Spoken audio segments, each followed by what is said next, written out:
യാക്കുന്നു. ആകാശത്തോളം സ്വപ്നങ്ങളുമായി പറന്നുയരുന്ന ഓരോ പ്രവാസിക്കും നഷ്ടമാകുന്നത് സ്വന്തം ജീവിതം തന്നെയാണ്.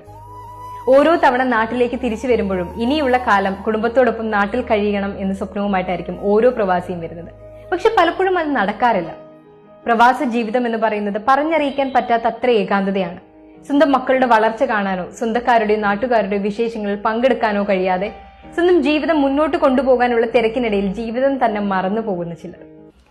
വിദേശത്ത് നിന്നുള്ള പണം കാത്തിരിക്കുന്നവർ അതെങ്ങനെ ഉണ്ടായി എന്ന് ചിന്തിക്കുന്നില്ല.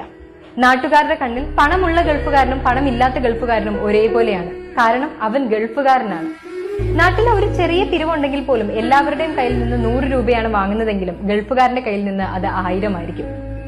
10ഉം 20ഉം വർഷം പ്രവാസത്തിൽ തളിച്ച ജീവിതത്തിന്റെ നേട്ടം എന്ത് എന്ന് ചോദിക്കുമ്പോൾ നഷ്ടങ്ങളുടെ ഓർമ്മയല്ലാതെ മറ്റെന്തുണ്ട് ഒരു പ്രവാസിക്ക്? പ്രവാസികളെ ഒരു ATM മെഷീനായി മാത്രം കാണാതിരിക്കുക. ഒരു ആയുസിന്റെ പകുതി മറുനാട്ടിൽ കിടന്ന്